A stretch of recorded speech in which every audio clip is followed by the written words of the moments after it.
Welcome to Rotten2thebit. My name's Dizzy and I have one question to ask you. Have you played this? Have you? Zombies! Coming to kill us now! I'm a zombie hunter. What? Ah! Ah!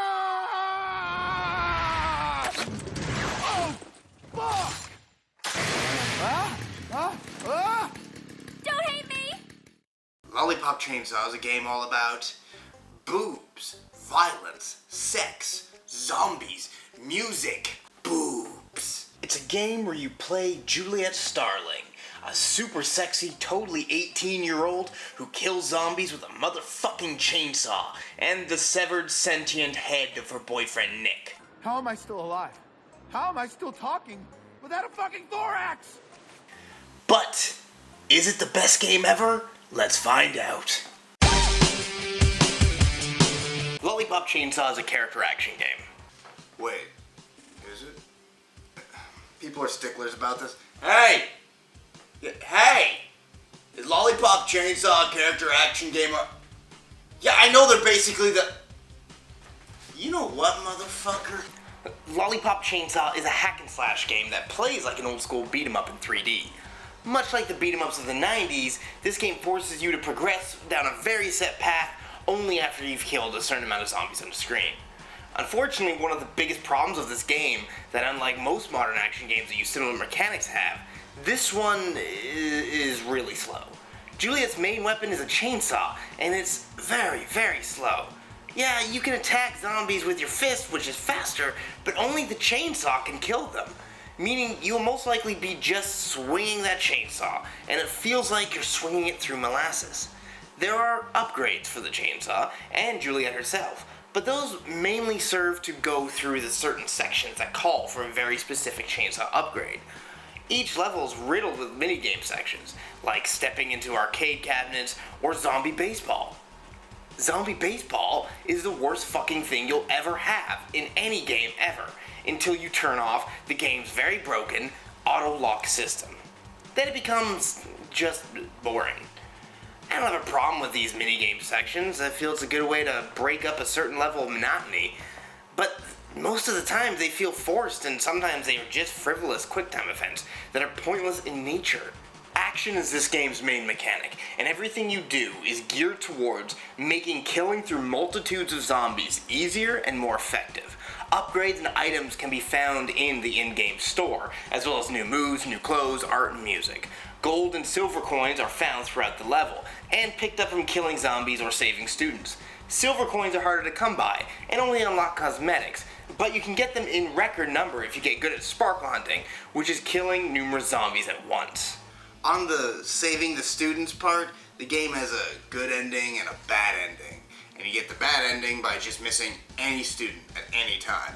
Good ending is, of course, when you get them all. I got the bad ending, and I honestly have no idea who I miss. The main draw of this game, besides the, obvious, of course, don't judge me, is the Dark Purveyors, which serves as the game's bosses, and they are fucking fantastic. Each purveyor is based on a style of music, and their personality, stage, and attacks are all built around this. They are all very different and have 3 or 4 forms you'll have to hack through before you can finally kill them. The purveyors bleed style and creativity, which is honestly missing from the main bulk of the game. They almost feel like they were the main focus and the rest of the game were an afterthought. Even the boss music has a different composer than the main game. Akira Yamakoa is credited for the bulk of the soundtrack, and is good, but compared to the boss music, which is composed by Jimmy Urine by Mindless Self-Indulgence, the bulk of the music is extremely forgettable. Honestly, the stages feel like they're long, drawn-out appetizers to the meal, which is the purveyors, and that's a problem. The game gets repetitive in the stages, and eventually they become a chore to slog through.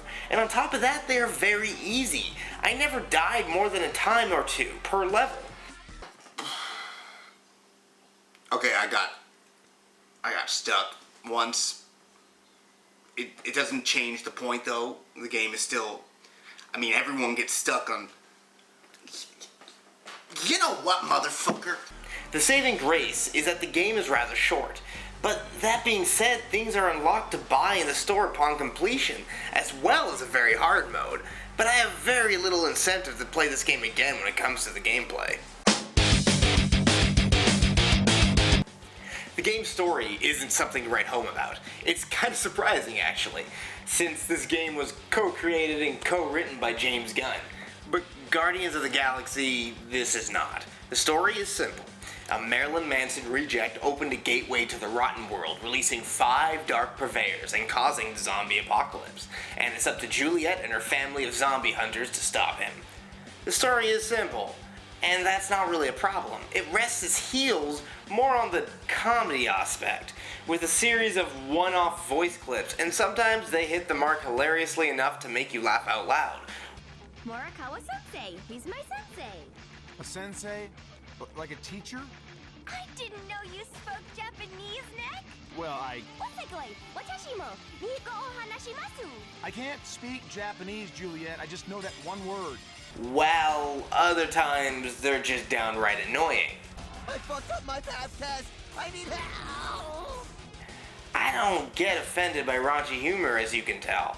But sometimes I feel like the writers thought just saying something raunchy would get a laugh. Juliet, I'm so totally gonna masturbate to you tonight. And it usually falls flat. This is too bad because the game is filled with talented and hilarious voice actors. Plus, Juliet is voiced by Tara Strong. And not only is Tara Strong, talented, her voice alone is enough to make a man, you know what I'm saying?